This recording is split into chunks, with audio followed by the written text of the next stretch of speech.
Oh, sorry, I was supposed to put that out there. My bad. There. There you go.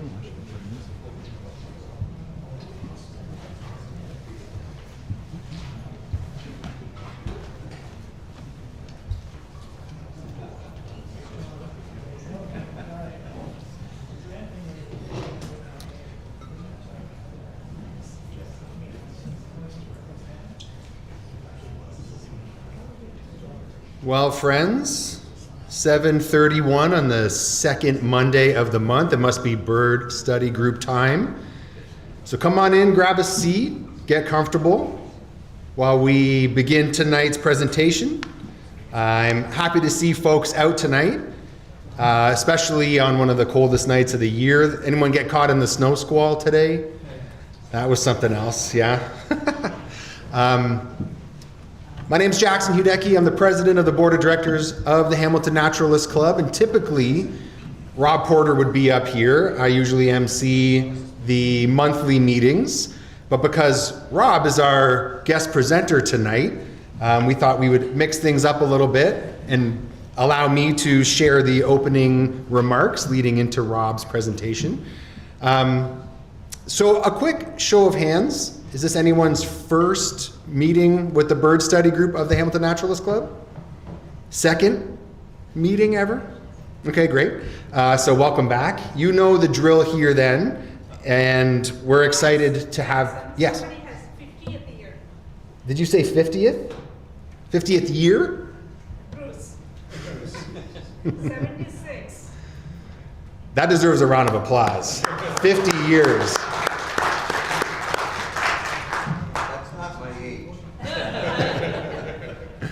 I talked. There might be some that are longer duration than myself. Is there anyone that has been a Naturalist Club member for more than 50 years here? Bob's got his hand. Yeah. Bob Stamp. What are you at, Bob? In the 60? Yes.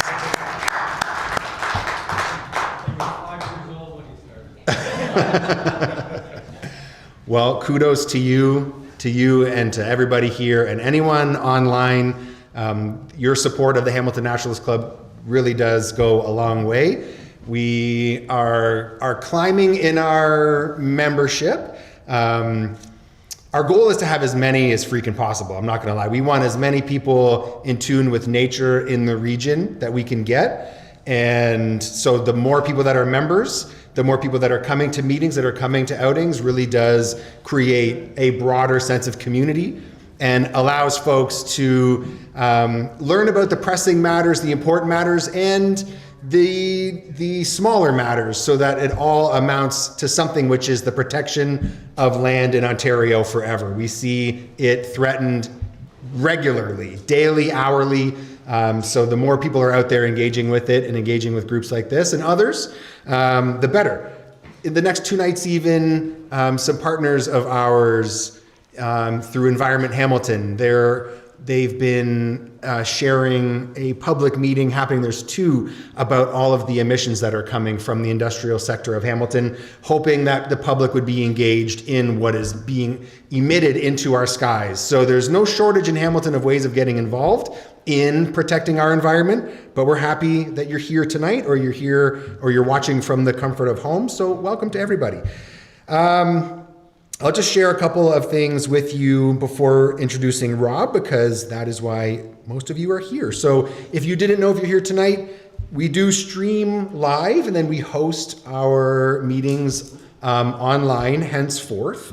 In fact, we've had members of other naturalist clubs coming to these meetings, and now they attend these meetings from their home. We get reach across Ontario, which is great. And other groups are also sharing their meetings online. So the Peterborough Field Naturalists are another group that are hosting their meetings. So all the more reason to be in touch with what is happening with various naturalist clubs. And many thanks to Ontario Nature, who is a group that really does do their best to kind of keep everyone under one umbrella. The HNC has been around for many years. Has anyone been a member since 1919? So the HSA is predominant in the birding community. The 40-kilometer radius that the epicenter is Dundurn Castle. So we are curious about the birds that are happening within that entire radius. But as most of you know, that the lands that we have sanctuaries in have been stewarded by Indigenous people for time immemorial. And what's really neat, and you may notice this with our monthly meetings, is I've started to speak less about the land acknowledgements because my goal is to try and reach out to Indigenous communities to create new and exciting relationships with them. In fact, I have a meeting this Thursday with someone from the Mississaugas of the Credit First Nation to talk about the various ways that the Naturalist Club could be working with Indigenous communities. We've got a couple exciting things that we'll hopefully share down the road. Nothing I can talk about right now because it really only is in the planning stage. But I find that without action, sometimes land acknowledgements can feel meaningless. And I wanted to let folks know here tonight and at home that we're trying to step outside of that and open those doors. And Rob has talked at length as well about trying to establish what bird counts are like within the Six Nations Reserve itself. There's a lot of knowledge, and we want to bring that to everybody. And that includes I'll leave it at that for now until I have anything more to share. Our 11 nature sanctuaries span across the province and growing, hopefully. And the goal with the bird study group is to just bring birders of all experiences into one place so that we can talk about the cool and exciting finds like Canada's first European robin. A show of hands, did anyone here go see said bird? I thought one person might have. No? No one here tonight? So we know local phenom Richard Port went to go see it. And I have a couple other friends who drove, because in the port of Montreal. I know there is some discrepancy, or I've seen some people talk about whether or not this is a captive and released bird, but doesn't matter, at least not right now, because this is quite an exciting find, and especially a first in Canada. The bird of the month, the very exciting one, which was found by someone in the audience, the Townsend Solitaire. Let's give a round of applause to Sarah Lamont.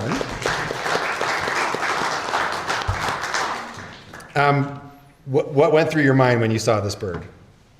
I was pretty excited. Shocked. There weren't many birds around. We were just enjoying the view at the lookout, and all of a sudden this thing popped up behind a flicker that was making a fair bit of noise. I think it came up probably to check out what the flicker was doing, and yeah, it was really exciting. Congrats. I didn't get a very good look at it though. I need to go back. Well, it's been a couple weeks, right? It's been... Yeah, I know. It was in the bird count. It was in the bird count, that's right, yeah. It was a while ago. Well, congrats. And show of hands, anyone go see this bird? A good number of hands up. Congrats. I went yesterday and brought my kids out to look for it. As soon as we got to the viewing platform, my daughter had a nosebleed, and that lasted quite a while. So we went back to the car, went back to go find it. Other birders had been there for several hours. It had been seen but not heard. We looked for about an hour, and then it got pretty cold, and we left. And then an hour later, Colleen Riley reported it was there. So skunked on the Townsend Solitaire, which would be a lifer. So it's still around. So see if you can get out there to check it out yourself. A lot of other great sightings in the HSA. The Eurasian green-winged teal, hermit thrush, the Townsend Solitaire, yellow-rumped warbler, evening grosbeak. I think that was was it just a one hit? Two places? There was a feeder at Chris's bird count. Great. The orange crown warbler at Woodland Cemetery persists, which is great. The greater white-fronted goose was a kind of, not even a 36-hour resident. Anyone get a chance to see that? We got one? All right, so the Canal Park, Desjardins Canal in Dundas, that canal fills up with mostly Canada geese. And sure enough, a greater white-fronted goose showed up. I went on Saturday before the Bills game, again with my kids. We went looking for it, no dice. So I was 0 for 2 this weekend. My kids are now starting to hate birding because of me. And they're like, Dad, come on, where are we going to see this friggin' thing? So no dice on either bird, but it doesn't matter.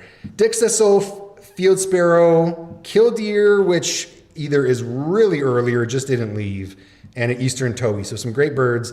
But now that the deep freeze is setting in and more snow, I wonder what we'll continue to see or what new birds will show up. So keep birding, keep checking out your patches, keep reporting it, and maybe you'll be in February's notable birds. Especially because the Great Backyard Bird Count is coming up. So hopefully if you're someone who has a feeder or has a lot of native plants in your yard, look out for cool birds and be sure to report them through the Great Backyard Bird Count website. The reports are forthcoming for the Hamilton and Flamborough Christmas bird counts. So our one and only Rob Porter helped coordinate those. And so 102 total species for the 105th annual Hamilton Christmas bird count on Boxing Day, and a total of 49 species seen at the 5th annual Flamborough Christmas bird count.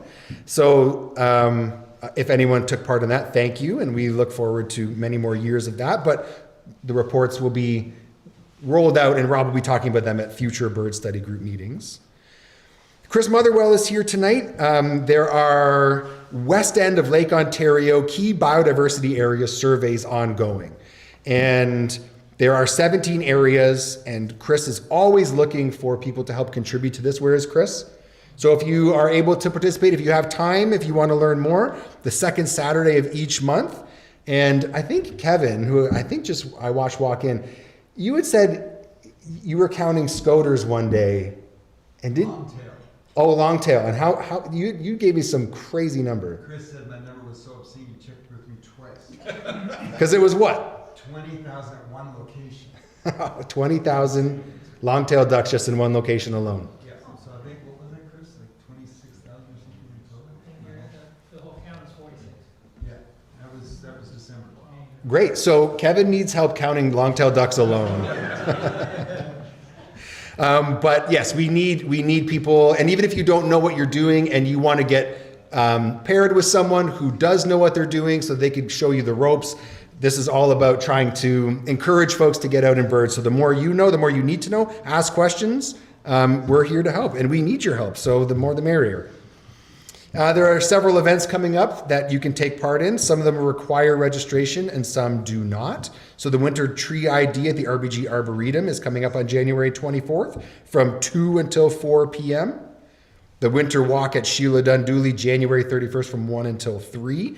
This is one that we'd love for you to let us know if you're coming or not, because of parking and numbers, as well as just generally understanding of who is going to be going to check out the Sheila Dundooly Nature Sanctuary.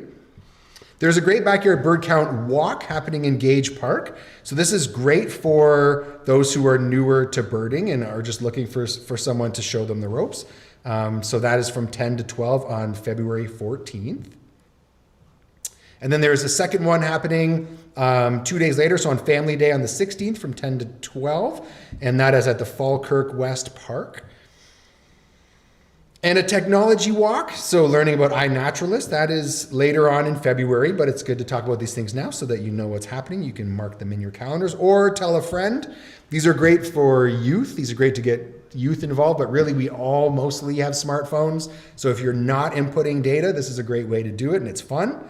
But it also is able to share more with the world. I mean, I think it was one of the monthly meetings when they were talking about flower flies, and one of the only sightings in North America happened in the Hamilton study area, and it was because someone just uploaded a picture of something they saw flying around. So you never know what is going to be shared. Today even, I got a text from my mom who lives in the Creekside residences in Dundas. A friend of hers said that he was convinced he had a porcupine in Spencer Creek a week ago. And I was like, well, was it on the ground or was it up in a tree? And it was apparently 100 feet up in the air, eating from the trees. And so I don't know if many of you have seen a porcupine in the Hamilton study area, or at least south of Highway 5, or even the 401 for that matter. So if any Dundassian, Westdalian is birding and you happen to hear some munching coming from above, look up, because we don't have many. And Bill, I don't think we have many porcupine sightings generally in the Hamilton area. There've been a few at Rock Chapel in the past. Yeah, Morad saw one at Balance. Okay. The last sighting that I had was just with my daughter Sarah. It was on I forget the name of the road, but it was south of Sheffield. But all we saw wasn't the porcupine, but a bunch of debarked trees. Gotcha. Okay. Well, good. But they have been. I can't say that I've heard of any south of like Dundas. Right. They have been in the Dundas area before, like Rock Chapel. Well, we're trying to rule out if it's just a really fat squirrel or a beaver that has learned to climb. So if you're out, take pictures of what you see, submit it to iNaturalist. And if you don't know how and you want to learn more, come on this walk. We're also trying to understand in the area what some of the most accessible outdoor areas are. We, of course, want to make sure that anybody and everybody can be in touch with nature. Even hosting our meetings here is along a bus route. The building itself is accessible. There's no stairs to get in here. We try to limit the barriers where we can. A lot of our programming is free. Our membership is pretty financially reasonable for most. So we want to know if you know some really great accessible locations to bird or to get out into nature. So we can build that list and we can promote it on the website, and we could be running outings there, and especially leading accessible, we could call it an accessible outing, because sometimes someone will say it's accessible, but then there are several hills at it or there is a stair at it. So we like knowing what actually is. And I got a hand up back there. Well, if I could offer a suggestion, if you use eBird at all, for the region, you can go to the places where there's the most checklists or the most diversity, and it might be a good starting point to see like which of the like best birding places are accessible.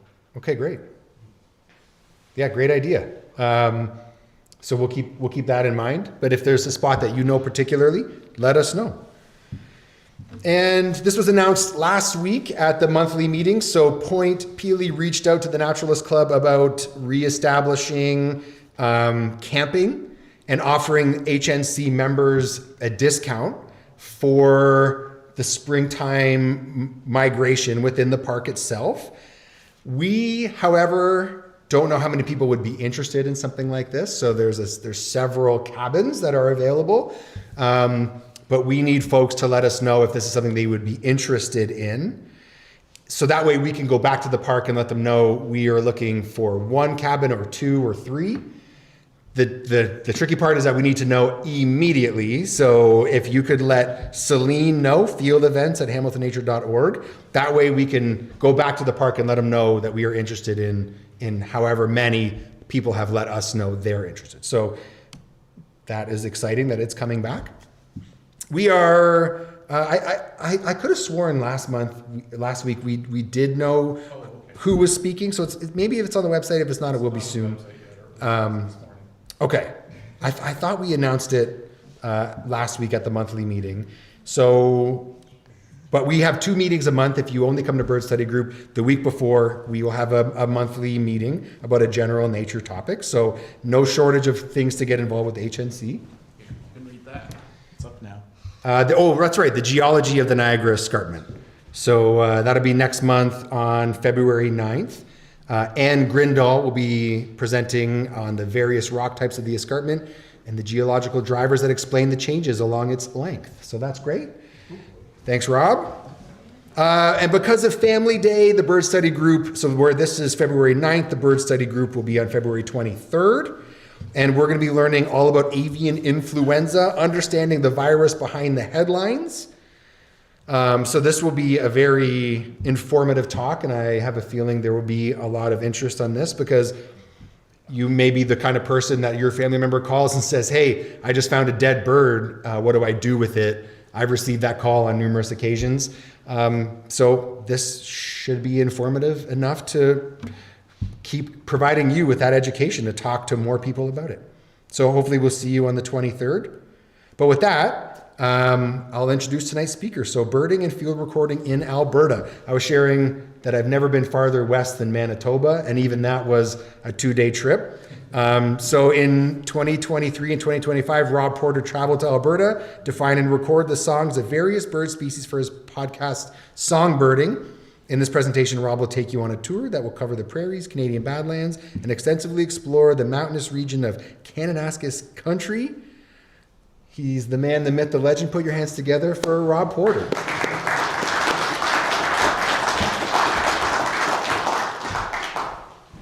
All right, just need a minute to set up the slides. There we go.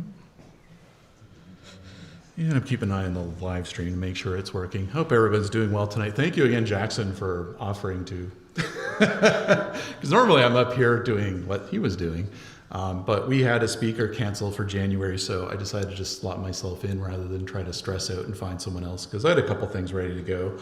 And it went between either this or there's one I've done for it was the Durham Field Naturalists on the history of birdsong recording, which I could pull that out at any time. But I felt that since I'd done that talk, there's so much more I learned. And I also had this trip recently. I've never done one of these trip presentations before, so I thought it would be kind of fun to do, kind of show off some things, especially considering today when a lot of people are looking elsewhere within Canada to travel for birding rather than going across the border or traveling abroad, some other options that might be more accessible, because honestly, this was not very difficult to do. There's flights right out of Hamilton to Calgary all the time.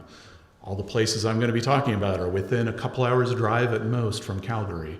So you can get on a plane, get there, and same day be in the Badlands or be in Kananaskis country. So I thought it'd be compelling from that angle as well.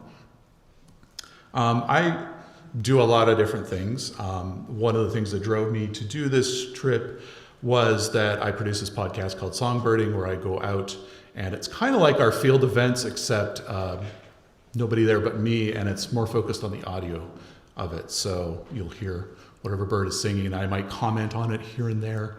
Not a whole lot, just like to contribute and to add to the experience for people so they can learn some birds, but also not overwhelm with too much information. So just a kind of a gentle event kind of thing. And over the years, I've been collecting. I threw this in last minute because I forgot. I haven't mentioned this in a while. I've been collecting the old field recordings made back in the vinyl era. And if anybody happens to have any of these that they don't want anymore, you can send them my way, because I have quite a few, and quite a few oddball ones too. And that could be a whole other talk there. But yeah, when this presentation, a lot of the media presented in it was created by these devices, essentially. My fairly modest, I would say, Canon SX70. A lot of birders carry that. It's not a DSLR, not a mirrorless. It's just a point and shoot. But it has good reach, and I can carry it in a side pocket or a side bag and not feel obliged to be using it constantly. So I do take that with me, and some of the photos are from that. The second trip, I took an action camera with me for some of the hikes, because I had it suggested by a friend of mine that, oh, hey, you should take one of those sometimes with you, because then you could share that entire hike with, like on YouTube or something like that at some point. For people who may not be able to ever go do that hike, they could go see at least what it looks like to do that. The other two you see there are some of the field recording equipment I used for recording some of the audio you will hear from this, and they're both made by Zoom, not the same Zoom company that makes the the live streaming stuff, but a company called Zoom in Japan that produces audio hardware. So previously, when doing songbirding recordings, I had used places within a few hours drive of here, essentially. And the places I had focused on were generally in Ontario, and then when COVID kind of calmed down a bit and I felt kind of an itch to get outside of southern Ontario, I went down to what's labeled there Allegheny National Forest, which is actually closer than going to Tobermory, technically. Like, it doesn't take as long to get there as it does to get to Tobermory. And you wouldn't think that, because it's like you have to go through a whole other state to get there. But it is pretty close, actually. It's also pretty quiet, too, which is nice for bird recording. There's not very many airplanes flying over like there is in southern Ontario. But to also be a little more serious too, there's a bit of different context in these trips as well. Some of you may know my wife passed away in 2024. So the trip in 2023 was before that. And it was a very quick trip where I was just getting out there, getting 3 nights in, getting a lot of birdsong recordings and all that. Whereas 2025 was after my wife passed away, and I had a very hard time planning that trip and executing and doing that trip. But I made it a much longer trip. I made it with a lot of support from other people, helped me plan it out so that I could try some new places and do new things. So it was a very different journey, that one, and it might show in the presentation, but I wanted to at least hit upon that note there as well. But the first time I was ever in Calgary and Kananaskis, actually, and this is part of what led me back there, although I did technically work there for a while, is that I first went there in 1993 as part of the Scouts Canada Jamboree. It was known as CJ 93 at the time. Bunch of us from, I can't remember which group it was, but it was a very small scout group in a very small town, fundraised for a couple of years to go to it and spent an entire week camping in Kananaskis country. And it was pretty fun. I'm probably in this photo somewhere. This isn't even a photo. This is a screenshot of a video on YouTube. I was shocked that the video they produced for this, somebody went and uploaded it to YouTube. It's a whole hour long, but I'm probably somewhere in that there at the age of 13. I had some ties there. I actually used to work for an organization that had a headquarters in Calgary. So I went out there every once in a while in the 2000s. And I hadn't really been back since about 2007, 2008. So in 2023, when I was looking for new places, I thought, you know what, it's quiet there. I'm going to get new birds, but I'm not going to be overwhelmed because it's not going to be all new birds. It's going to be a mix of those that are east of the Rockies and some of those that are in the Rockies and west of the Rockies. So I wanted to not be too overwhelmed, but I wanted to have some novel new things. So a little quick bit about, I like to give just little maps so you can see this. This presentation is more visual. There's not much text in it. You may have noticed by now. Calgary there on the right. Kananaskis country is actually just about an hour west from the airport. It's not that much. I hilariously made a mistake on driving the first day from there, which actually I'll show you the huge vehicle they gave me. I booked an economy vehicle. And I got there and I had to stand in line for 2 hours to wait. And they were like, are you okay with this giant SUV? And I'm like, fine, because it's been 2 hours. It's the same price. That's fine. But funnily enough, my cell phone, which I was using for Google Maps, had the option still on to avoid highways. And I just wasn't paying a lot of attention. And it was sending me off the Trans-Canada Highway and then back to the Trans-Canada, then off the Trans-Canada, and then back on. So it actually took me an hour and a half to get there originally. And oh, by the way, I think I threw this slide just for the later trip. This first trip was just Kananaskis, but the later trip I go east of Calgary. But we'll get into that in a minute. So the first place I went to, because I looked at a bunch of maps and eBird and all that and went, okay, where can I go? That's the first place in Kananaskis, because I knew I was getting up at 3 a.m. I was getting a flight at like 5:30 or 6 or something like that from Hamilton. I was arriving at 8 because time zones are a thing. Didn't get the car though till 10 because of the delays with the car rental. It was 2023 and they hadn't still fully recovered the car rental industry. So there wasn't a lot of cars available. They had overbooked. And so I was just like, where can I go to first? Because I got there at noon. Noon is not the best time for bird song recording, but at least I could give it a try. And I got there and it was kind of just starting to look like it was going to be a little stormy and there wasn't a lot of birds around. I got a few recordings here and there. I also got a little winded because I do this every time I go to Alberta, I swear. I forget about altitude and I'll go like hike up something that's just a few meters hiking up and then I'll be very winded and I'll be like, oh, what have I done? Is there something wrong with me? And then I'll realize, oh wait, we're way, way higher up right now. So I have to acclimate still. It does affect you if you come in from Ontario and then you start climbing, you know, something to be equivalent of 2 or 3 like flights of stairs. That's enough to actually kind of wind you a bit up there if you haven't fully acclimated. So I did a little bit of that and then I started looking at the distance and seeing, you know, a lot of clouds. and I saw an airplane just trying to get out of there really quick. And I got a really interesting recording, though, out of this experience, even though in me trying to produce episodes for my podcast that are audio-based, there wasn't a whole lot for me to grab out of it. But I do have a special episode I will release on this that I've already produced that is focused more on the sound of weather. And here's a bit of that.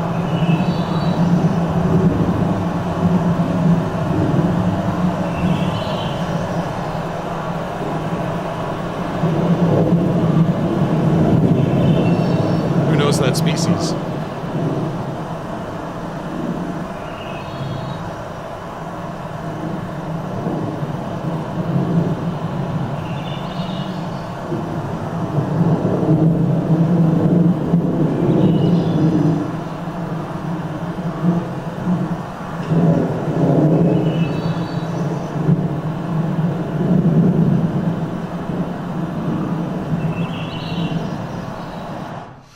Who knows that species? Because that is something we can get in Ontario. It's a thrush? Yep, thrush. Do you know which kind? Anybody know? That is a Swainson's thrush. So I then got in, the moment I got into the car, it was just the right time because it started pelting hail. I actually have a separate recording of just the car being hit by hail.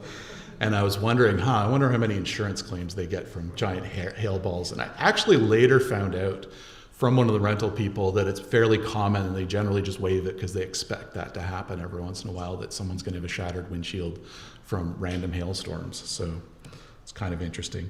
I then went over to Barrier Lake since it's nice and picturesque. I actually got a few crossbills on the trail there. I was just hiking around, but it's just a really nice looking place. And I'm going to return to this later in the later trip, but there's a view of, I went up a fair bit of distance, but not too much because it's a big commitment to hike to the top of what's called Prairie View, which I'll get to later. But this is a mountain there known as Old Baldy. I think it was the first mountain I got close to in this decade, I think, as far as proper mountain and not like Allegheny Mountain or Hamilton Mountain. But what was kind of just good timing was one of the first raptor I saw near Mount Baldy was this bald eagle flying around, and I had some video and stuff of it, but I didn't throw that into here because it's a little shaky and so on. And so Later that day, cleared up a bit. I got a photo of probably what is now one of my favorite mountains called Mount Kidd. It was a great view. Haven't been able to go back to that specific spot since, and I'll get to that later why. But it was a really, really neat experience hiking in there. Lots of yellow rump warblers and I think it was ruby crown kinglets were in there as well. Quite a few. But I was staying in a tent for 3 nights, but it was a nice tent. It was this kind of tent. There's this place called Base Camp where they rent out tents to you that are already set up for the season. They have, you'll notice, a stove, and this one had multiple beds, but it was just a last minute deal I was getting basically. Those were the 3 days, it just wasn't booked, so they're charging me as if it was just a single tent kind of thing. So I got kind of a deal, although, I'm off the ground, I guess, so it's a little warmer. It's like a gym mat you're sleeping on, but it's fine. It's all right. The next morning, I went down to this place called Upper Kananaskis Lake, and what I was aiming to do is, this is somewhere that I thought was more altitude, but it actually isn't. It's just a very different climate, and I wanted to know what... By the way, this trip, I forgot to say the context of this trip, this is in mid to late July, so we're getting a little late in the season. I'm just trying to see what I can eke out at the end of what would be kind of the songbird season, see what I get out there out of this trip. And this place was so dead for birdsong, but not for birds. I got flocks of chickadees that were mountain chickadees and blackcaps, and what was the other species in there? There was another one in the mix. Boreal chickadee, I think, was also in the mix, as well as lots of crossbills, and a varied thrush, all that kind of stuff. But most of it was not singing at the time in there. And it's a really nice view at the lake, actually. This is Upper Kananaskis Lake. You get a wonderful view of the mountains there. There was ravens callings. There was a Clark's Nutcracker going on a little bit, but not a lot. So it was kind of quiet, though, for my purpose. Like, I was looking for doing recording, so I was like, okay, I bailed on the trail there, headed to what was called Elk Pass, And I ran into this fellow just on the trail. Those who've encountered spruce grouse know that sometimes they just don't bother with being afraid or anything around people. So this one just would let me be there with it. It didn't run away. It didn't do anything. It just kind of sat there. And I got lots of photos of it. But it didn't say anything. So I still was trying to figure out, okay, where can I go? So I thought, okay, there's supposed to be a creek down here, flowing water. That means insects. Insects means songbirds. And yeah, it did actually pan out a bit. While I didn't get photos of this next species, and I've got a photo I provided off Wikipedia, I did get sound.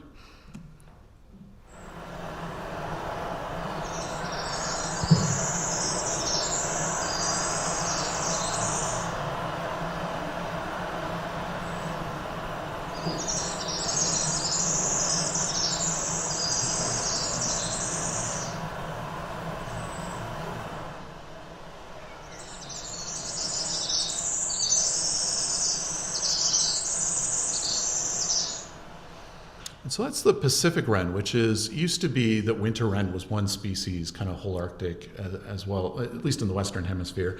And a while back, they split that from Pacific wren. So if that sounds familiar, sounds like a winter wren to you, that's why. It's because they were split a while ago. It's similar, not the same, but they certainly look pretty similar as well.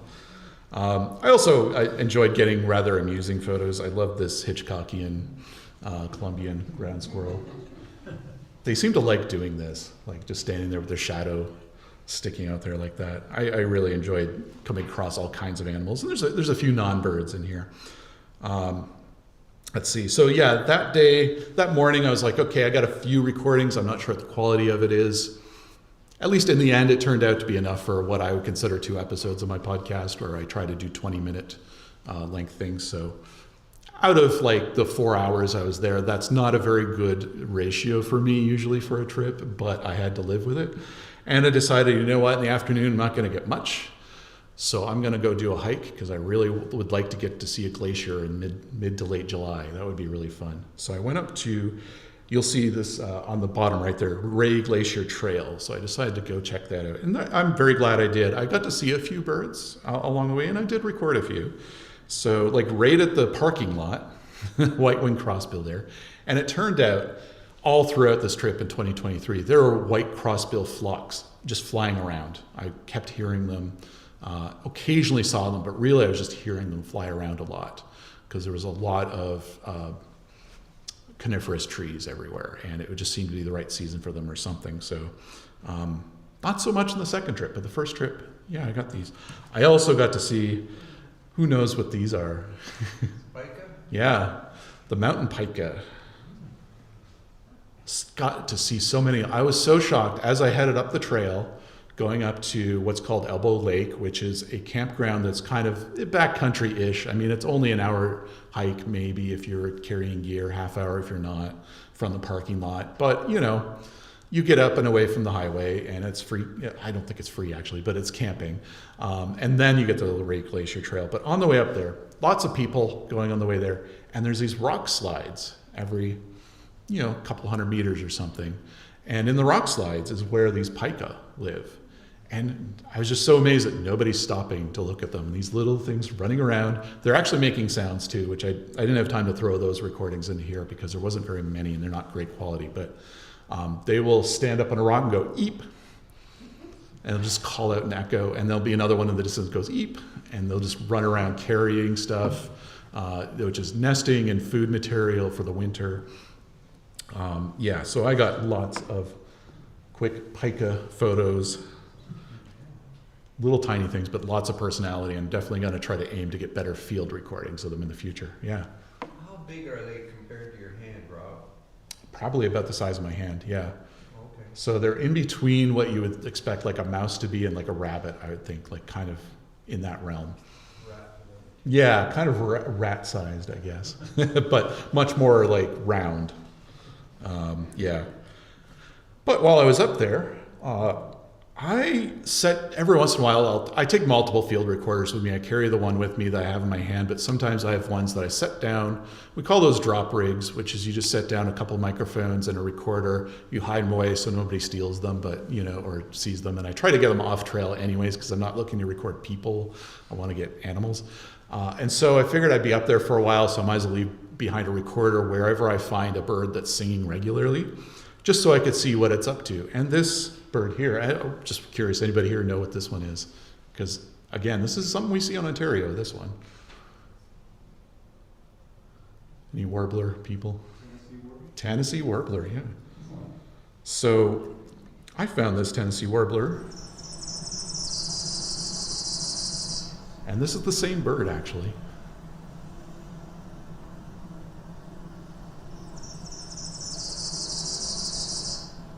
Not as harsh as the ones in Ontario, I find.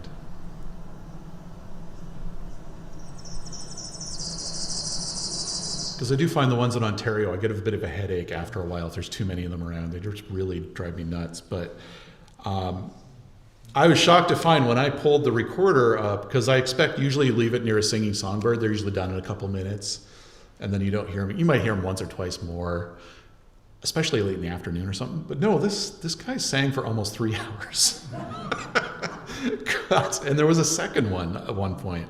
So yeah, I'm glad I left a recorder there. I got like hours of this one individual just from that, which that so rarely happens. So I was quite pleased with that. Here's a shot just looking down from the hike up. This part, this photo I've taken is not from the trail, it's adjacent to the trail. This is actually one of the outflows from the glacier that would be a flowing river at certain times of the year, but right now is not, obviously. And so it's a good spot where you can get a look down as you climb up. And this is what the climb up usually looks like for a lot of the Ray Glacier. It's like you slowly, trees are getting lower and lower. In this case, some of these trees are like just slightly taller than me kind of thing. They get pretty small. But I did get some birds along the way.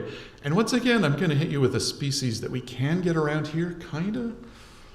Who knows this one?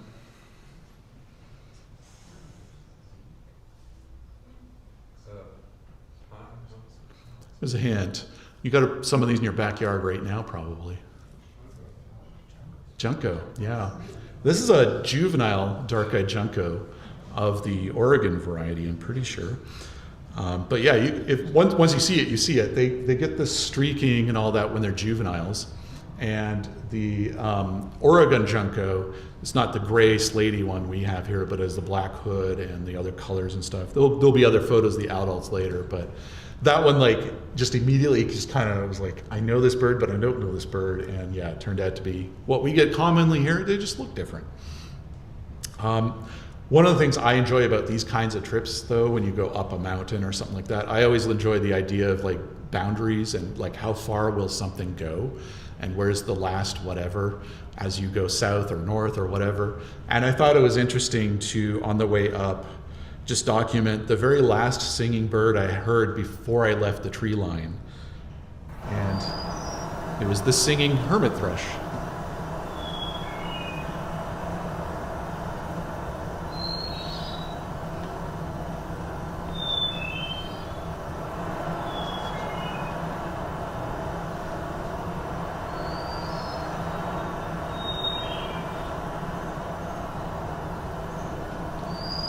You could probably hear from that. There was a bit of wind because we're high up. That photo, by the way, is not from there. I didn't actually photograph the individual because sometimes it's very difficult to photograph and record because doing one disrupts the other. So in this case, I threw a photo I had taken previously of an individual.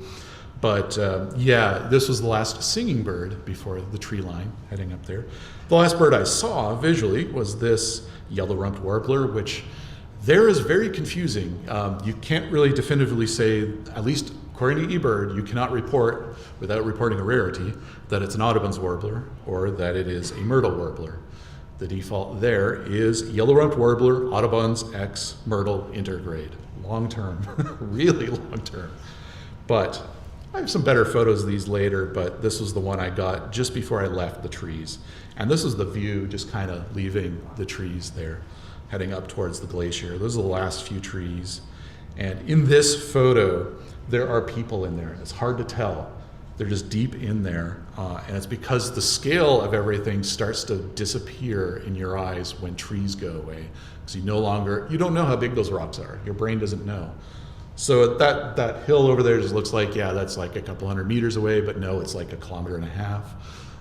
Everything, the scale just goes different. And this is like looking back from going up there. You can see the tree line kind of there. And the actual glacier, the funny thing about, again, distance and perception is this glacier looks kind of very unimpressive when you get there, even though it is not technically very small. It's just there's not much there to give you context of how big it actually is or how small it actually is. But this is the Ray Glacier, the view from the top there. And the view is at least as far high up I went in I think it took me 2.5 hours to get up to here or so. Passed several people on the way there, though. It was not a crowded trail, but not something you do alone. Like you would see typically, I think I had maybe 6 or 7 groups pass me on the way up. And as I went down, probably about the same number, something like that. So it's one that people were definitely doing. What I did not expect up here, though, was to have some birds up here. I did not expect that at all. Anybody got any guesses as to what this little tiny thing is there? And I think I can zoom in a bit before it gives it away. Who knows they're mountain birds? Okay, so there is this species that lives up there with a really long name, the gray-crowned rosy finch. And the way I heard these is I heard them calling and flying overhead every once in a while, and I was like, I wonder what bird that is and where it's going. And there was actually several of them up there at the glacier. I wouldn't have expected that. Just going around picking at insects and flowers and things like that, because there are a few small plants that do grow up there, probably picking at like lichens and algae and things like that too, I bet, mosses. But it wasn't just adults like this. Like these are weird little interesting birds because they got a lot of different colors going on. It's a mishmash in there. But their juveniles are much more simple. And they were much more friendly. I was actually able to get some photos close up of them. And I should say immature, not juvenile, because they are out of the nest. But so that's a couple of the high up birds. I also had some, I forgot to go and ID this butterfly, but maybe Bill can tell me what this is. I can just tell you it's Some type of blue. That's what I would have said, because yeah, there's quite a bit up there.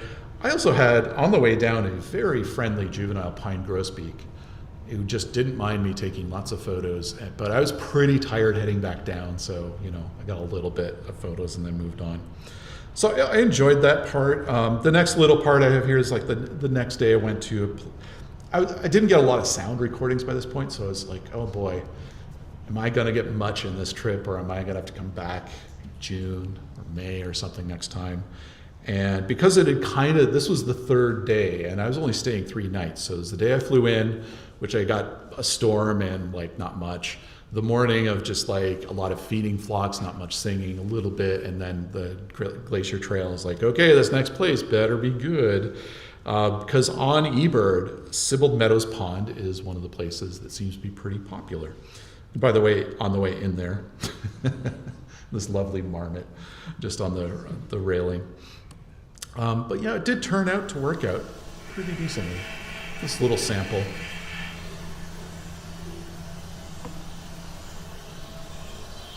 So there's a bit of warbling vireo, there's a bit of Clark's nutcracker here. Squirrel. Clark's nutcracker really reminds me of rooks. I don't know, that you hear on TV shows and stuff.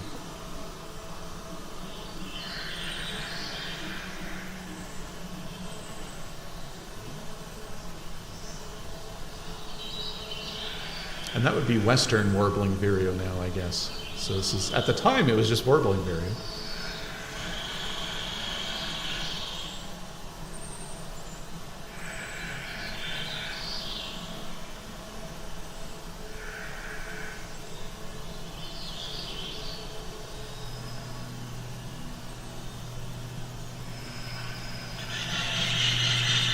Who knows that one?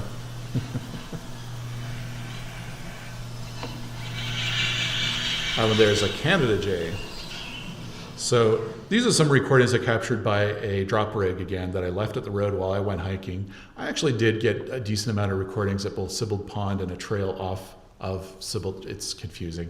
They name their roads trails, so you go on a trail off the trail, and their highways are trails sometimes, so it can get very confusing when you describe these things. But Sibbald Trail is a very wide, like highway wide dirt road that goes through the mountains, and it's kind of the alternative of taking the Trans-Canada Highway out of Kananaskis if that was cut off somehow. But it's very windy through the mountains, and there are a lot of little trails, hiking trails off of it. And there's this one pond, Sibbald Meadows Pond, which was, I think, in the, here, which a lot of fishermen go to as well, I found. There wasn't a ton there at the time, but looks like we're going off to the second trip. So the first trip, I felt like the Sibbald Ponds was basically where I got the bulk of my recordings. That day I spent a whole bunch of time there. I spent a little bit of time at other places, but for the most part I found that to be my best recordings. And the next morning I had my flight, but I was able to get back out to that same area, get a little bit more, which is actually part of what you just heard there as well. But I really enjoyed it because I did get a few new species. I got to know the area a bit better because I hadn't been there for a very long time, and got to know it from a different context because last time I had gone there, I was not really much of a birder. I'd done some hiking. I knew a few nature things. I'd been to Scouts and all that, so I know a few things, but I had a completely new context for going there. So when I decided to do this other trip in 2025, I had reached out to Jody Allaire at Birds Canada because I knew he lived out there, and he might have some advice in terms of where I would get some good bird song, not just in Kananaskis, but in Alberta in general, because he was really encouraging me. He's like, I know you like Kananaskis, but there's a lot going on over in the Badlands. And my brain was not really there at the time, but at one point I was like, you know what, I should just follow his advice and see what this is all about. And because I'd never clued in my mind at least, that there are Badlands in Canada, first of all, even though it was kind of told to me, it just never really clicked in my brain that it was kind of like something like Utah or like going Montana and places like that you can get these kinds of landscapes, and not that far from Calgary, like it's an hour and a bit away. So just as close as the mountains are. And so I thought, okay, when I do this next trip, I'm going to spend some of my time, because I booked out a lot more time for this, some of my time in Kananaskis and some of my time just exploring the other side. Because all the times I'd gone to Calgary, I'd never gone east. I always went west, maybe north, but mostly west to the mountains. So I thought it was about time. I've probably flown out there a dozen times in my life, so finally about time to go out that way. And yeah, small town Alberta is quite different, and everything's quite a bit bigger when you go out that way. The distance between every town is huge. There's fewer roads, but they're wider. But the towns themselves are more dense and have more facilities and stuff in them. So it's not like small town Ontario where all the little hamlets and villages are relying on nearby towns for their hotel, restaurant and all that. No, they still have a lot of these small towns. They may even only have 300 or 400 people, but they'll still have an operating restaurant, a gas station, a convenience store, maybe even a grocery store too, in just these tiny little villages.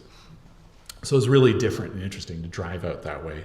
And the first place I stopped at, which was in my list, was this place called Horseshoe Canyon, which actually I think this previous thing is the Horseshoe Canyon there. And it's hard to tell from these maps from above, but those are depressions into the ground, not mountains. So, and here's some of my action cam video of just how that looks when you go to just from the parking lot, pretty much. And that's all from, I believe it's like Ice Age, the melting of the glaciers and all that water had to flow somewhere, and it carved the earth out and created all these. And it's very interesting for bird habitat as well. This wasn't the first bird I saw. Actually, sorry, this was the first bird I saw. So funny thing, end of April, I think Kevin and Jackson are here. You know what we saw at end of April at Rondeau?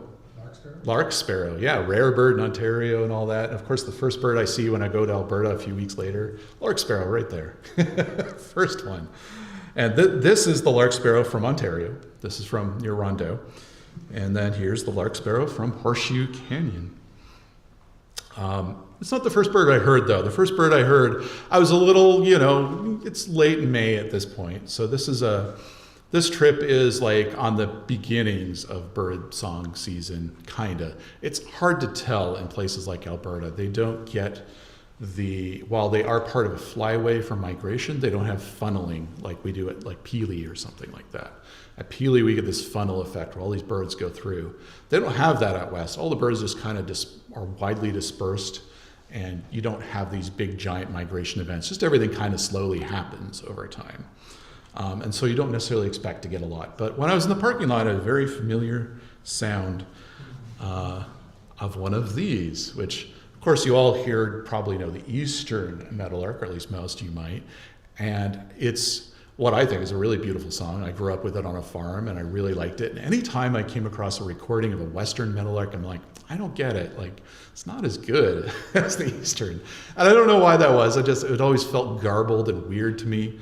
And you know what? When I heard it in person, I got it. I don't know what that is, but here is the first one I heard.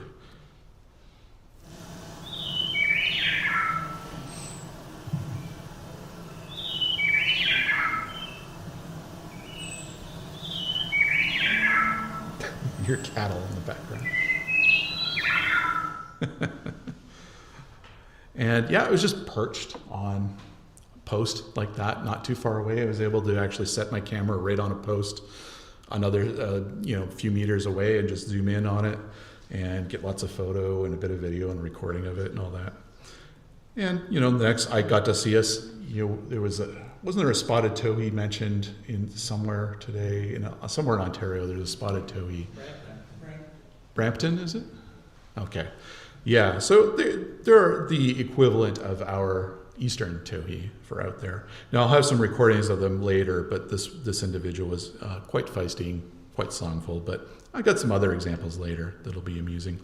Also got to see, I like a lot of plant things. I grow prairie smoke in my garden at home.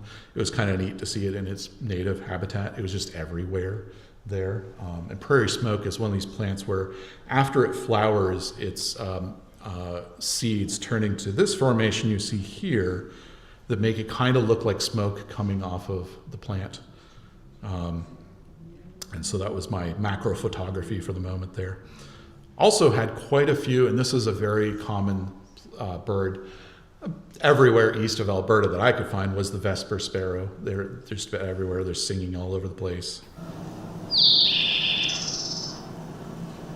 I think this is this individual that was at Horseshoe Canyon even.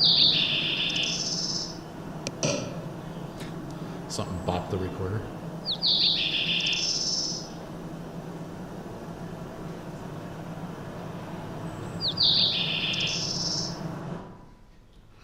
Also got to see some mountain bluebirds. Now this is the female. Looks pretty similar to our eastern bluebird, just a little faded looking. But look how different the male is from our bluebirds.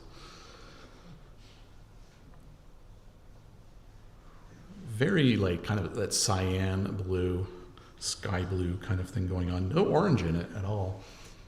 It's really impressive to see it. Oh yeah, I got some video too. This has been stabilized, so it looks a little weird, but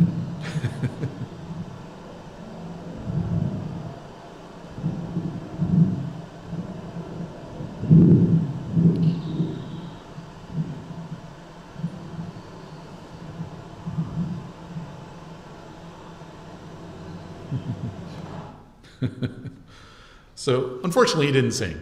That's one of the downsides. I just had to live with whatever did and didn't sing.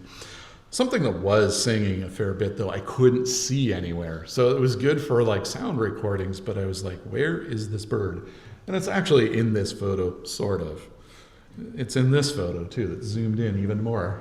Just sitting there on the top of that ridge. And there it is. this little Say's Phoebe. They're everywhere in these Badlands, at least that I could find. And I'm going to have a bit more sound later for it, because in this hike, I did not get very close to them because they were way up there. When I was down, I'd hike down into the canyon. But yeah, in this photo, it's in there somewhere. They like to just perch up on high, look around, and then fly to whatever they're catching. Additionally, on one of these, I don't know if, does anyone here know what this would be? Yeah, a little rock wren. Even though this is all kind of technically more mud than rock, there's rock wren were everywhere inside here. So rock wren and Say's Phoebe seem to be a pair in these kinds of habitats in the Badlands. And there's one kind of engaged in singing. I have recordings a little later I'm going to show of that. And of course, flying overhead, who knows their hawks? Who's doing hawk watch? I think I heard someone say Swainson's. Yeah, so Swainson's hawk. One of a few I got. I actually stayed in Drumheller, just stayed at a random motel. That's what I did for all the ones until I got back to until I went to Kananaskis later in this trip. Really interesting town though, because it's all down in the Badlands, like down in a canyon.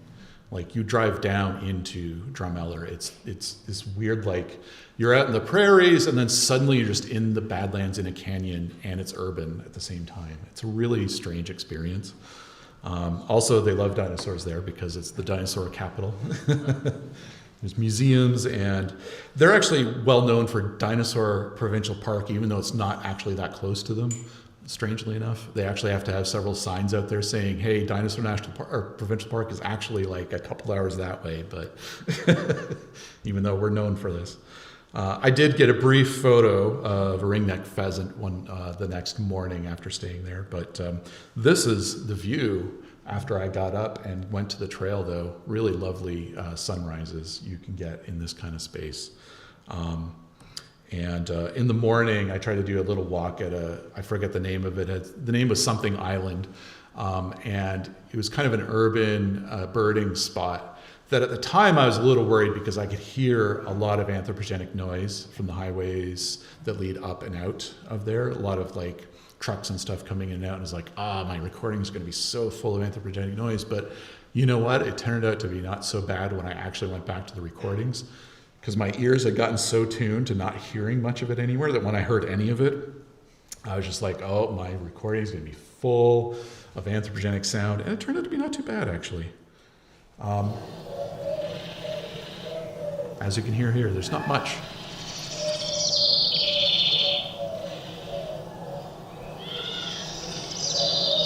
I was surprised to find that little scream is actually from the collared dove. I didn't know that was something they did. But yeah, collared dove was actually kind of common there. I didn't get to see them, but I heard them all throughout there. So I didn't know they were that common there.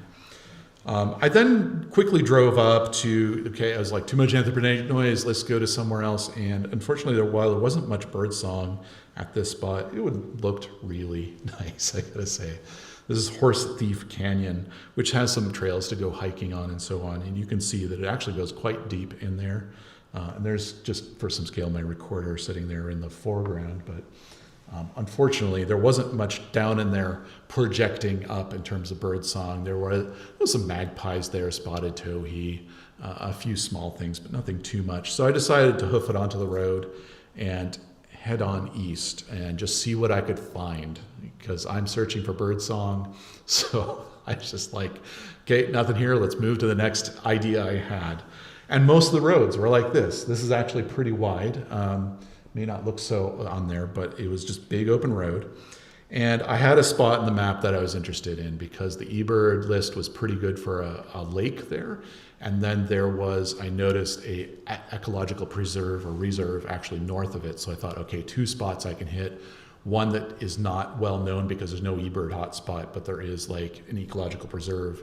Therefore, there's probably no people. Therefore, I could just record and not worry about anything. And if it's not that good, there's this lake nearby that's apparently an amazing birding hotspot.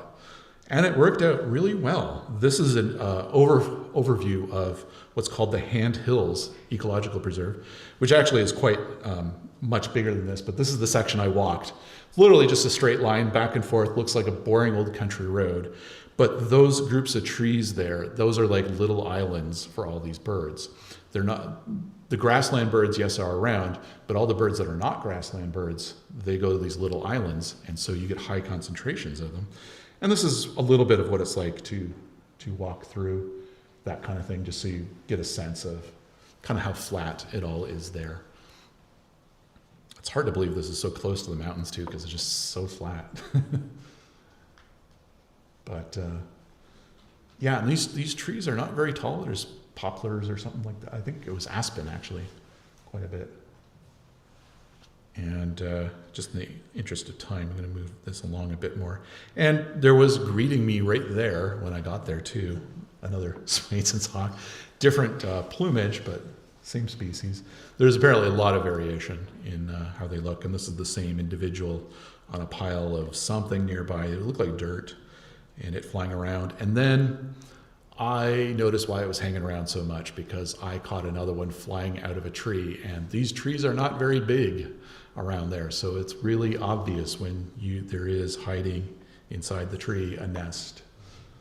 I didn't get to see any birds in it, but I presume there was probably eggs up there or something. So that was one I saw some of them flying out of.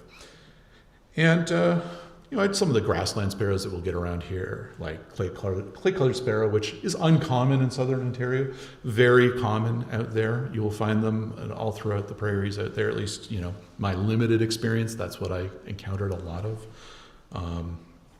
So I got a bunch of different photos of it. They have a really interesting song too, and I mean that in the way of like, they're not what you expect a song to be like for people who are newer to birding. Pretty boring sounding in a way, but I'm always excited to encounter them. And I love presenting with these spectrograms because you can kind of get to see how I see these recordings usually. We can hear a crow or a raven back there.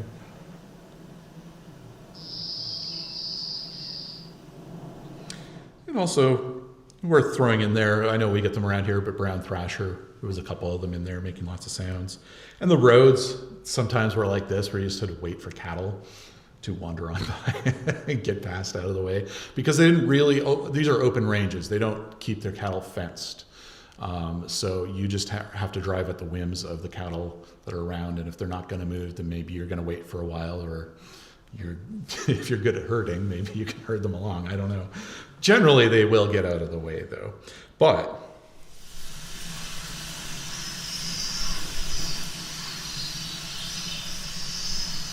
it's kind of hard to hear in there, and I know that probably sounds like a lot of different birds at once.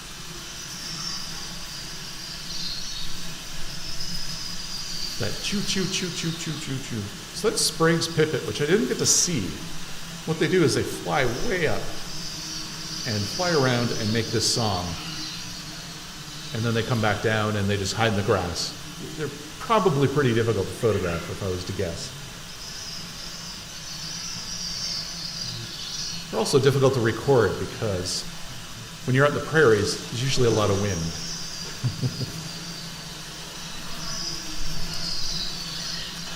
So as you can tell there, I was contending with a little bit of wind. I had to turn things up a little bit so you could hear it.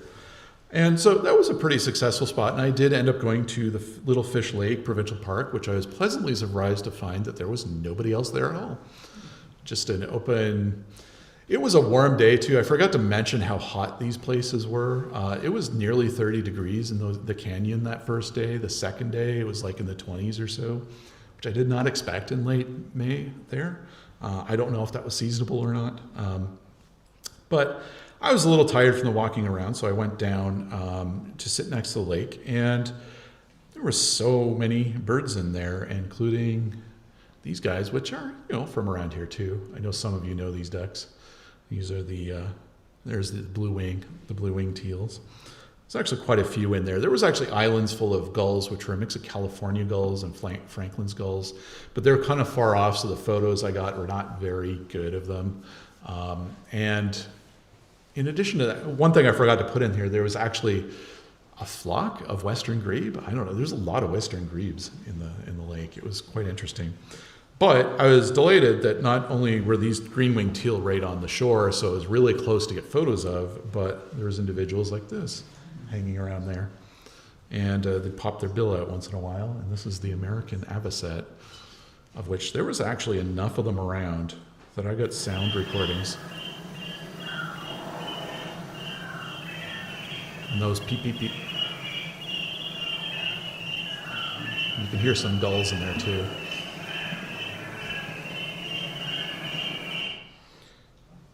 And so that was kind of nice. I also got a western meadowlark in there for a bit too in that same location. So there's quite a bit of interesting stuff. Like my approach here was more or less, let's see where I can get some songbirds to hear and follow a bit of eBird and other people's advice. And I'm not really taking the main road that everybody takes, I think, with birding. I think where they just, join a trip or something. But who was leading a trip at the time was Jody Allaire, the guy who gave me all the advice. He said, you know what? I can't meet up with you because I'm doing a trip. But when we were chatting back and forth through text, we realized we were at the same location because he was leading trip through Dinosaur Provincial Park the same day. So we ended up meeting very briefly. But this place is really, this is kind of a little funny story. The road was being worked on, so it was one lane road into there. And it's about a 5-minute drive down into there. So that entire road was just one lane. So they had to have these timers there so that you would have to sit and wait, and it would tell you how long the red light was. And I was lucky on the way. This was the way out. I actually went back in a second time and realized how long these numbers can get, and that's a 183 on the counter right there. I think it started around 200 and something. So those red lights can last a long time at this one. So that was kind of amusing. But the view from the top here, this gives you a sense of what kind of place this is. Great views from the top up here. And this is where I actually ended up meeting up with Jody. He was leading a group of birders from all across North America, just one of his touring groups. And weird coincidence, this wasn't the only place we both ended up on the same day. We didn't run into each other later, but we were both at Jumping Pound Demonstration Forest 4 days later. Neither of us knew it until I checked the eBird checklist. That's in Kananaskis. That's another part of the province. We somehow ended up in the same place. Weird coincidence. But this was a hot day and windy. And so I had a lot of challenges for sound recording because with you get a little fluffy thing on there and that helps for a light wind, but the heavy wind you can't do anything about. So you have to use techniques, which I'll get into a little bit. Hot beating sun. And I'm going to pay attention to the time here because we're getting a little late, but yeah. There's a little bit of what it's like being in Dinosaur Provincial Park. We've got some prickly pears there, spiny stars. And look again, it's our friend the Say's Phoebe, a little closer up this time so we can actually get a look at it. And actually I'm going to skip ahead here so you can hear what they sound like. They're actually pretty easy to identify once you hear them.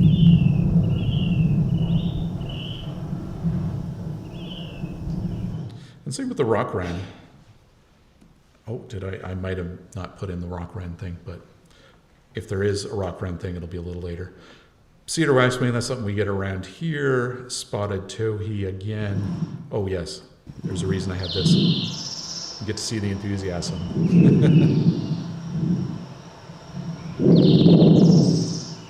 And of course, contending with wind.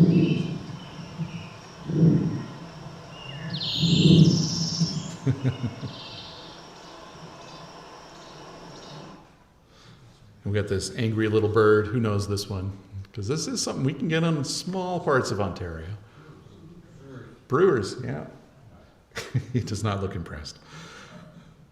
A lovely lark sparrow. This is one of my favorite photos. This is also one of my favorite photos of lark sparrow that I got there. You can see a lot of the rocks there are red too, which is pretty nice. I didn't get very many magpies on this trip, and I guess it's because I wasn't spending a lot of time in urban areas. They're more common kind of in there. But I did get some in there. Got to see some cliff swallow nests. I threw a robin in here because I actually found in some of the tiny little shrubs that are around, because there's not very many trees in a place like this, did find a robin's nest. And so it's a little bit of dinosaur provincial park. I'm hoping to go back there a bit again, because again, I got a lot of wind in there. I got to hike around and all that, but it was just so windy. It was difficult to get good recordings without using techniques such as getting behind the wind in where there is trees. But what happens when there isn't trees, which is the next place I went to, and this is the last place east of Calgary that I went to, which is a place called the Tide Lake Oil Roads, which doesn't sound too exciting. Very, very flat. Not a lot going on out there, you'd think. Not a lot going on out there, you'd think. But this is somewhere Jody pointed me at. And by the way, this is one of the techniques I was using to record some things. Imagine the wind coming towards that grass hump there, that clump. Yeah, that's enough to break the wind enough to get the sound recording to be okay. You record a bit of grass sounds, certainly. But that was my compromise, because I had to just figure it out. Had some of these, which we get them here, but they're very pale there, I find. The horned lark, a lot more pale looking, at least to my eyes. And actually, I came across a juvenile. I had no idea what it was at the time, but it was juvenile horned larks look so incredibly different than the adults. There's some prairie dogs, but this is something exciting that started flying in, and I kept hearing these things.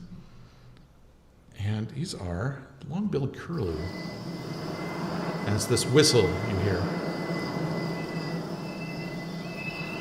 It's actually a couple of them in this. It sounds like someone whistling while going through the air. You can really see the grasshoppers in the spectrogram there. This is one of my favorite photos of it too.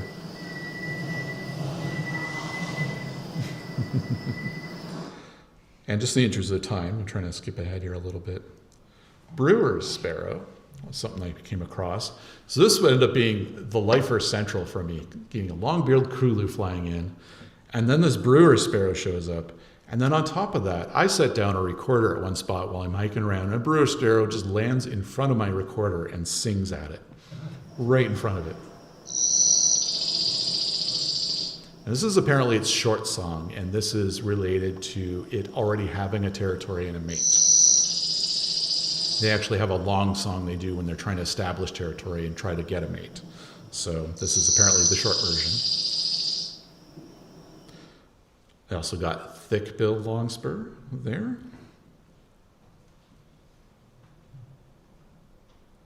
And chestnut-colored longspur. So 2 longspurs. And we'll quickly just get to Kananaskis, because that's where I went to at the end. Much of an upgrade in the tent, I would say.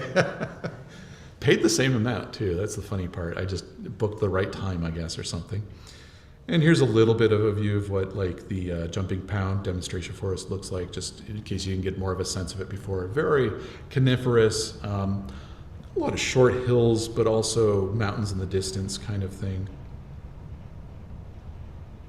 And that direction I'm facing there is where that storm blew in the previous time, 2 years ago. In fact, all of this stuff was much more curated than the previous time. These rocks and stuff weren't there, so they'd recently done some work there. Yeah, sometimes we were hiking there. This one's for Bruce, by the way. A couple of trees, you can tell they're just avoiding each other. I love finding these little quirky things. And I had some American three-toed woodpecker was a new species for me. Here's that dark-eyed junco, but Oregon variety adult. We were talking earlier about Townsend solitaire.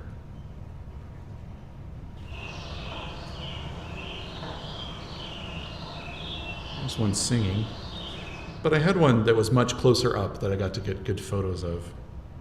This one's actually probably a female and not singing. But here's a song from one.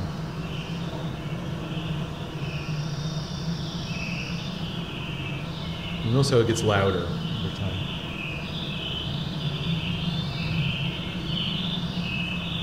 That's a long song.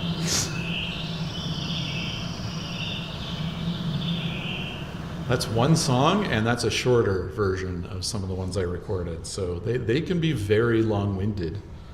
I also did return to Kananaskis Upper Kananaskis Lake, and did get some warblers finally. So here's our Townsend's warbler. Speaking of Townsend's, birds named after Townsend.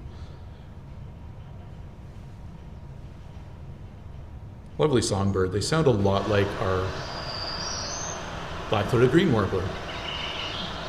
Sounds a lot like a black-throated green.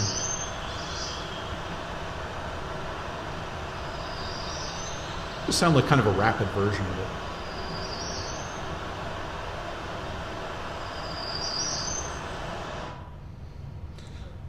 One of the last hikes I have in here was I decided to do a thing called the Fullerton Loop, which was in a different part of Kananaskis. Kananaskis is huge. There are parts that are highly inaccessible, especially the time I was there the second time, because I was there just before the G7. So a bunch of trails I couldn't access because the G7 just shut them down. Kananaskis village itself was at bare minimum. It was just basically security, like it was a police state in there basically. There's one restaurant kind of open, so for eating, I had to go to different places. I had to go to the casino at the reserve instead, and even they were in a weird spot where they didn't know what to do with me. They were just like, yeah, I guess you can go eat with the staff or something, because they didn't expect anybody who wasn't working for the G7 to be there. And then they told me that basically the government had bought out all of the rooms, which were all empty, but it bought them all out, just so that, because it's one of those things, they can't have tourists there, so government's got to pay for what they took away in a sense. And all the other seating was meant for the security people, so they're like, okay, we'll just go sit with the staff and do that. And I did one day go to Canmore, but it was really crazy there. But Fullerton Trail was really neat because this was early June at this point, and you could still see in the distance all this snow. There's a mountain that I just took a photo of on June 1st or 2nd, I think, somewhere around there. And it just looks like it was still in the middle of the winter or something. And later that day, I drove down into what's called Little Elbow, and got some better close-ups of the male yellow-rumped warbler, Audubon X Myrtle intergrade. But yellow-rumped warbler, definitively. Lovely photos from them. And I got lots of recordings and all these things, and they're going to be all part of the podcast. I didn't want to emphasize them too much in this, because I know part of the problem with the recordings is they take some time to show, so just making sure I show only the important things. So I did go back to Barrier Lake, what I showed at the beginning there, and I actually hiked up to the Prairie View. As I was doing so, I heard in this little depression here, I hear a Canada warbler. So I was like, oh, neat, Canada warbler. I go on eBird, put it in there, and it's like rare. And I go to look up the range, and yeah, it shouldn't be there, but it was there, and I recorded it. So I got a rare bird, even though it's just rare to there. It's not rare to us here. So it was kind of funny that I was in the right place at the right time, I guess. Also up at the top, got to finally see some Canada jays and get photos of them.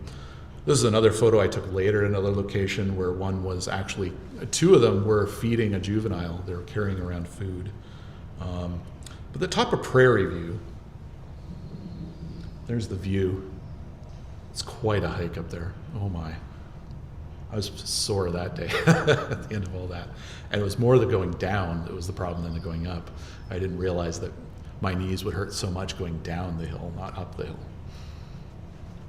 Wasn't a lot of birds on the way up for recordings, but when I was up there, you can hear a bit in the background here. There's actually some yellow-rumped warblers and other species up there.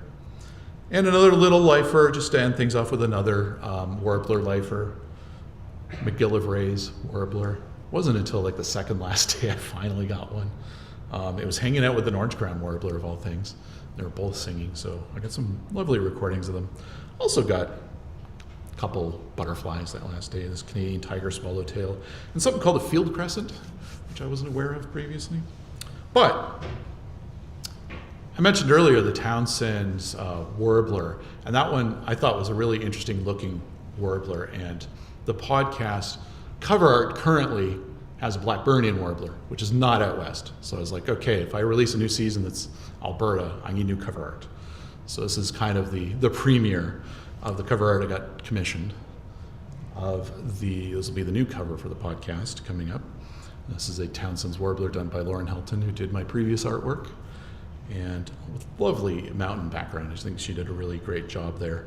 And the recordings I took from these trips, and it's specifically the Kananaskis section will be in the season 7. The stuff I recorded east of Calgary, though, that'll be probably the next season, where I'm looking to probably mix recordings from different parts of Canada and try to get myself to different parts of Canada and get different sound recordings. Is what I'm looking to do. So, hopefully within time here. Anybody got any questions? Rob, what drives you to these locations? Mm-hmm. Is it just for variety for the podcast, or is it something else? A bit of both. I do like the idea of finding things in places that people aren't necessarily looking a lot. So I don't love like twitching or where you go to just see rare birds that people have reported, or like repeatedly just going to places that people report rare birds at all the time. I do like the idea of exploring and getting to understand somewhere a little better. And so one of the weird things with doing a podcast like this, there's nobody else doing this kind of thing. So that doesn't exist in there, that I'll go somewhere and nobody's doing recordings. Well, nobody's doing recordings like I'm doing anywhere, really. Like, there are recordists doing things, but they're not releasing them in this kind of fashion. So what I have been doing when it comes to the podcast thing is trying to find things that can sound compelling without too much anthropogenic noise. I don't mind it as much as I used to, because sometimes you need to record and show things where people live. Sometimes it surprises people how loud that is when you remove the context of like being there in person. The recorder doesn't lie, but your brain can filter things when you're in a location and you're just aware of, oh, that's background noise. Your brain will just filter it out, but the recorder doesn't. And when you listen later, it's there. But for this, I really like the idea of just exploring a new place and finding what's out there. And in this case, like having consulted with someone like Jody to give me advice, I think that's a step up for me, because usually I just dive in. I'll just see, somewhere on the map, and I'll go, oh, I'm just going to go there and see what it is. But I can't do that when I'm planning a trip, so. Yep. Rob, with the recorders, how do they compare to using a parabolic mic? Okay, so parabolics, the difference with that is typically for that, you're trying to get one bird, you're trying to focus. It's like a laser gun or something like that. What I am more doing is more of a whole environment type of thing. So for parabolic, I would probably need headphones on so I could hear what I'm pointed at. And it probably wouldn't be in stereo. It would probably just be one individual. And that's what primarily a lot of people have focused on for a long time, for a good reason, because that is what you need when, let's say you're making a movie and you need a particular bird sound. You're going to want that high quality thing that was pointed at that one bird at that one time. Or for scientific study, if you want a really deep, like good spectrogram, that's what you want. I'm going more for, I guess, experiences, I guess you could say. So the whole environment of what you hear at total, whether the bird is super loud or not. So kind of more of like, I compare it to kind of like classical music versus pop music. Pop music is as loud as possible all the time, and classical tends to have the peaks and troughs, the louds and the quiets. And so I'm aiming for more of that mix of the louds and the quiets kind of thing, if that makes sense. Yeah. Are all of your recordings in your podcast your personal recordings, or do you Yep. collaborate as well? No, I haven't yet. There hasn't been any reason to, because I actually produce far too many recordings to actually release. I have to be very choosy about it. Yeah, I tend not to run. That's why I've had to, like, over the years, increase my production of them, just so that I didn't fall too far behind. Because, some of these things are going to be coming out in March this year in 2026 that were recorded in July of 2023, and that's because I just had this large backlog of other things. So what I try to do now is work in like 3-year cycles for a particular season of recordings. And that is like I go to a place 3 times, and by the time I'm there the second time, I'm probably somewhere else for the next season for the first time, like that kind of stacking it in a sense. So, yep. I was out there last August, and I flew it north there, like for Jasper, Columbia Ice Fields. Yeah. The same by the map, like those little cutoffs and trails. Yeah. But I would say over half of them, if you weren't there by 9, 8 in the morning, they were Packed. A lot of 10 park Yeah. spots, the rangers Yeah. And it says it's a great hiking trail there, but you couldn't get into it. Okay, so you bring up a good point, because this gets to what Jackson's saying, I guess, too, or asking, because I'm not necessarily going to the most popular places. So that's why I didn't go to Banff, for example, because I'd be getting in line to the people climbing up the mountain, you know, that kind of thing. There'd be too many people around, they'd be talking and stuff, so there's that. And then on top of that is like, am I going to be able to park there? You know, it's just all kinds of concerns. Same with like, if I did recordings of Bruce Peninsula, I didn't go to like the grotto or the popular parts of Bruce National Park. I went to the parts that people don't know about, where you can just kind of walk in. Johnson Harbor was one I focused on a lot, and there's nobody ever on those trails ever. So I'm not sure, because Mark Arcari made all the parks free. Yep. So that may be why there's more people there. I haven't. I know there was a time for free. The national parks all free all. Oh, okay. I know there was for a while. I don't know if there still is, but yeah, that I'd say even if that was the case, there's still so many places you can go to if you just don't like go to the first place that gets suggested to you.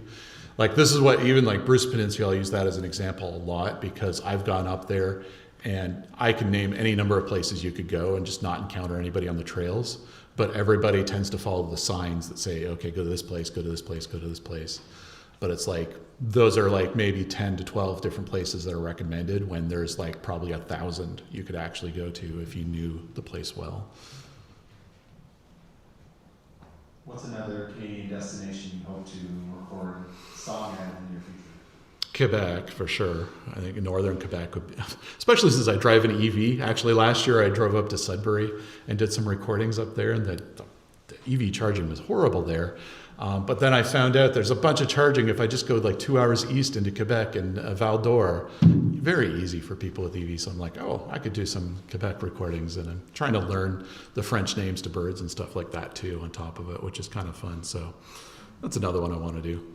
Maybe my last question, and if there are any, holler out, but in terms of your podcast itself, like you said, there isn't anyone else doing this. Yeah. So what motivated you to start this in the first place, and what kind of metrics are you seeing in terms of listenership across the world? And remind me that I've got some YouTube questions here. This is why I left this here. Originally, I was like, oh, I want to produce a podcast just because I came from an arts background. Like, I actually did a degree in music. I did a degree in theater and film, as well as peace studies, which was my career for a little bit as a conference coordinator, and that was the Calgary stuff. But so I got this background in like film and audio production and stuff like that, and I just wanted to do something with it. At some point, I got into birds, and I was like told that you can recognize the birds really well. So I got into recording them, and long story short, like I took these ideas I had for podcasts, broke them down to pieces, and one day I just went out because I could to do one of those pieces. One of those pieces was, let's just go out in the field and find some birds and record them. And I realized, like, the moment I was out there that, oh wait, this can be the entire thing. I could just do this, not worry about any of the other stuff at all. Just focus on that. I was surprised to get very good feedback for it. On top of that, get promoted by Apple a couple times and other, like a couple newspapers and stuff. So at the moment, I'm at like, I want to say 700,000 downloads since it first came out, something like that. So even though I haven't released a new episode for like a month right now because I'm a little backlogged with producing all this stuff for the new season, there's still like 1,000 a week right now, even without a new episode. People just getting through it. I'm just going to throw a couple questions here. Are yellow-headed blackbirds common here? Yes, they are, and yes, they're a nemesis bird, because every time I saw them, I was on the Trans-Canada Highway. So I didn't get them at any specific spot. They're like a highway bird to me, and Trans-Canada, you can't just pull over because it's like the 401. Well, not as bad as the 401, but you shouldn't pull over. Yeah, so nice if a mic. Oh yeah, so I'll try to repeat any questions if there's any for the live stream, but I know we're running at time here, so. Yeah, looks like that's it. So thank you, Rob, for presenting. Let's give a round of applause to Rob Ford. And keep it going with Dino, the snacks. Thank you, Dino. Yeah, check out Rob's podcast where you can. Otherwise, get home safely tonight, everybody. We'll see you at the next 2 meetings or at an event. Take care.